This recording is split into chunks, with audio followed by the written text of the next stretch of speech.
الزراعيين نيابه عن معالي وزير الزراعه ونيابه عن معالي السيد محافظ الاسكندريه. كلمه دلوقتي ليه؟ وهو قبل ما نقول كلمه برضك احب اقول انه في جميع المناسبات اللي كانت موجوده مننا كان بيشارك معاه الدكتور مصطفى، وكان بينزل في كل الارشاديه سواء كانت ذره او قمح او اي زيارات حقليه كان بينزل بيها. الحاج بس بعد كلمه بقى دكتور مصطفى علشان ما نطولش بس الموضوع، غير لو في تعليق عايز تقوله حضرتك على الذره يعني ولا حاجه، في حاجه متعلقه بالذره؟ والله في ذره وغير ذره، في ذره وفي صرف مغطي وفي ميه، في مشاكل. لا، ما بعد كلمه الدكتور مصطفى على في مناقشه، بس نسمع كلمه الدكتور مصطفى الاول وبعد كده لو في اي مناقشه هيتناقشوا عشان البرنامج ومحدش يزعل مننا. وانا قلت في الاول مش عايز حد من زمايلنا المديرين يزعل مننا، واخواتنا الفلاحين مش عايز حد فيهم يزعل مننا، يعني عشان كده الوقت بتاعنا ضيق. اتفضل يا دكتور مصطفى. بسم الله الرحمن الرحيم. السلام عليكم جميعا. اسمحوا لي في البداية ان انا انقل لحضراتكم تحيات معالي الدكتور محمد سلطان محافظ اسكندرية ومعالي الدكتور عبد المنعم البنا وزير الزراعة، والحقيقة هم كانوا حريصين جدا انهم يكونوا معانا النهارده في اليوم الحصاد ومهرجان حصاد القمح في اسكندرية، لكن لظروف طارئة فتم تفويضي لان انا اوصل لحضراتكم تحياتهم وتمنياتهم لحضراتكم دايما بالتوفيق وايام الخير يا رب ان شاء الله. ثانيا اسمحوا لي طبعا ارحب بضيوفنا الكرام نوابنا المحترمين احمد بيه الشريف، حسن بيه خير الله. اسمحوا لي ان انا ارحب برؤساء الاحياء النشطاء اللي هم موجودين معانا ودايما متعاونين، احمد بيه عثمان والاستاذه بهيه عبد الفتاح، احمد بيه عثمان رئيس حي العمريه والاستاذه بهيه عبد الفتاح رئيس حي برج العرب. اسمحوا لي ان انا ارحب بمركز بحوث الصحراء بالدكتور عادل عبد الواحد، دكتور ابراهيم.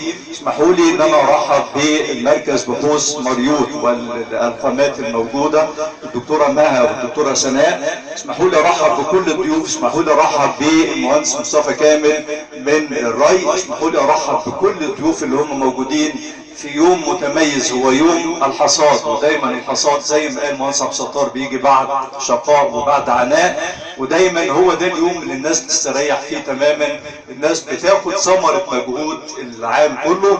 الحمد لله يمكن احنا النهارده شفنا حاجات متميزه جدا في القمح، وشفنا انتاجيه عاليه وشفنا مساحات طيبه.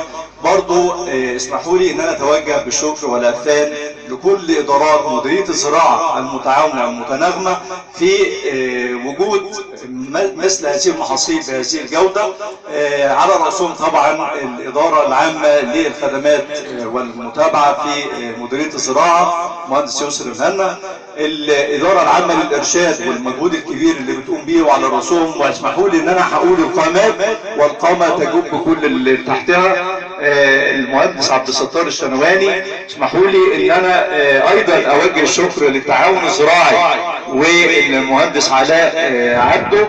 اسمحوا لي طبعا ان احنا نشكر رب البيت اللي احنا موجودين في ارضه النهارده مهندس علاء اسماعيل، وقد ايه الجهد اللي احنا شايفينه والمبذول من كل المناطق وكل القطاعات اللي هي الموجوده. اسمحوا لي ايضا ان انا اشكر حتى الجهات الاداريه، سواء كانت الاستاذه سناء زين المسؤوله عن الشؤون الماليه والاداريه بمديريه الزراعه، او الاستاذ ممدوح صديق اللي هو مدير عام الشؤون القانونيه بالمديريه. الحقيقه كل الناس كل واحد في مجاله بيقوم مجهود كبير جدا، مجهود مشكور. هو ده المجهود اللي وصلنا النهارده ان احنا نكون في يوم الحصاد المتميز. الحمد لله ان احنا يمكن زي ما قالت الدكتوره سناء كانت متوسطات الانتاج بتتراوح ما بين 15 ل 16 ارداب للفدان، احنا الحمد لله بدانا نوصل ل 23 و 24 ارداب للفدان. حاجه طيبه جدا. كل الكلام ده ما بينبعش من فراغ، لكن بينبع من مجهود متواصل ما بين كل المهندسين وبين كل الجهات، سواء على مستوى مركز البحوث او الادارات الموجوده في مديريه الزراعه. اتمنى يا رب ان شاء الله ان يكون الكلام ده متواصل. اسمحوا لي ايضا ان انا اوجه الشكر والعرفان للدكتوره ايمان اللي هي رئيس المجلس القومي للسكان، وعلى المجهود الكبير، وطبعا القافله الصحيه اللي هي عملتها القافله المجانيه والمجمعات الاستهلاكيه والتموين بنشكر كل الناس المتعاونة والمتناغمة ان احنا نوصل بالخدمات للناس مزارعينا اللي هم موجودين في المناطق بتاعتهم. اسمحوا لي ان انا اوجه شكر الاوقاف والشيخ محمد ابو زيد على التوعية الدينية ومشاركاتهم المستمرة في القوافل على مستوى نطاق اسكندرية والقرى بتاعتها كلها. طبعا هو النهاردة يوم شكر ويوم عرفان، بشكركم جميعا وكل عام وحضراتكم بخير، ودايما يا رب مصر في امن وامان. شكرا لكم.